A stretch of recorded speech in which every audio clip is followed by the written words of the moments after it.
আজকে একজন ব্যক্তির মনোনয়নপত্র বাতিল হয়েছে এই ঋণখেলাপি হওয়ার দায়ে। এখন কি আমরা বলতে পারবো উনি ঋণখেলাপি ছিলেন? এটা আমার পয়েন্ট অফ অর্ডার ছিল মাননীয় স্পিকার। আর it is no point of order মাননীয় স্পিকার। জোদারার সাথে কোনো point of order, let me decide that. কিন্তু উনি তো সংসদ সদস্য হিসেবে ভোট নিয়ে এখানে আসেন নাই। উনি তো মেম্বার অফ দ্য পার্লামেন্ট নন। সেটা তার প্রার্থিতা চ্যালেঞ্জ হয়েছে এবং সেই প্রার্থিতা সম্পর্কে উচ্চ আদালত রায় দিয়েছে, সেটা এখানেই শেষ।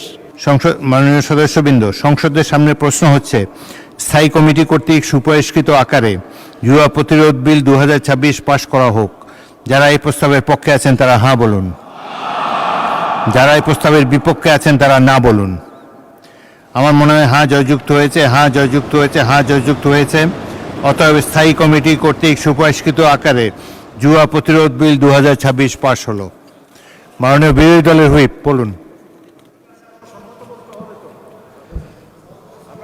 মাননীয় স্পিকার, কি বলে সর্বসম্মতি পাশ হল?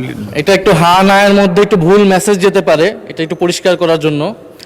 প্রথমত, জুয়া প্রতিরোধ বিল 2026, আমরা বিরোধী দলের পক্ষ থেকে এই আইনের পক্ষে আমরা আছি এবং সরকারের প্রতি আমরা সাধুবাদও জানিয়েছি। তবে এই বিলটার কিছু স্পেসিফিক ধারায় বিরোধী দলের পক্ষ থেকে কিছু সংশোধনী ছিল। তো সেই সংশোধনীগুলো যদি সরকার বা মাননীয় মন্ত্রী যদি গ্রহণ করতেন, আমরা আরও খুশি মনে, আরও সাদরে হয়তো এই আইনটাকে সমর্থন করতে পারতাম। তারপরে আমরা সমর্থন করছি এবং আমরা আশা করব যাতে এই সংশোধনীগুলা বা এই কনসার্নগুলা যাতে সরকার পরবর্তীতে বিবেচনা করে, কারণ আমরা প্রয়োগে গেলেই আমরা আরও ভালো করে বুঝতে পারবো এবং এই আইনের যাতে কোনো অপব্যবহার না হয় এবং নাগরিক বা অধিকার বা মানবাধিকার যাতে হরণ না হয়, এটা যাতে সরকার সর্বাত্মকভাবে খেয়াল রাখেন। মাননীয় স্পিকার, আপনাকে ধন্যবাদ। আর সর্বসম্মতিক্রমে এই আইনটা পাশ হলো। ধন্যবাদ।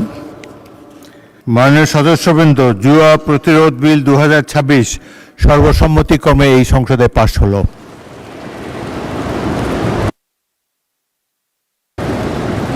মাননীয় সদস্য নাজিবুর রহমান বলুন।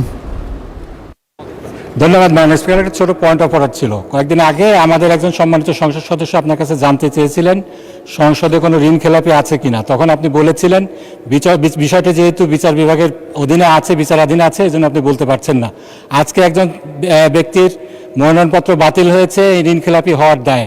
এখন কি আমরা বলতে পারবো উনি ঋণ খেলাপি ছিলেন? এটা আমার পয়েন্ট অফ অর্ডার ছিল মাননীয় স্পিকার। ধন্যবাদ। মাননীয় সদস্য, এটা ঠিক পয়েন্ট অফ অর্ডার হলো না। একজন সদস্যের সদস্যপদ থাকবে কি থাকবে না এটা নির্বাচন কমিশন স্থির করবে।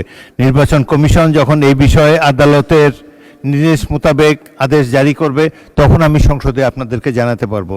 সুতরাং আমাদেরকে আরও কিছুদিন অপেক্ষা করতে হবে চূড়ান্ত রায়ের জন্য, নির্বাচন কমিশনের চূড়ান্ত মন্তব্যের জন্য। মাননীয় স্বরাষ্ট্রমন্ত্রী বলতে চান কিছু? সময় নেই। মাননীয় স্পিকার, আপনাকে ধন্যবাদ।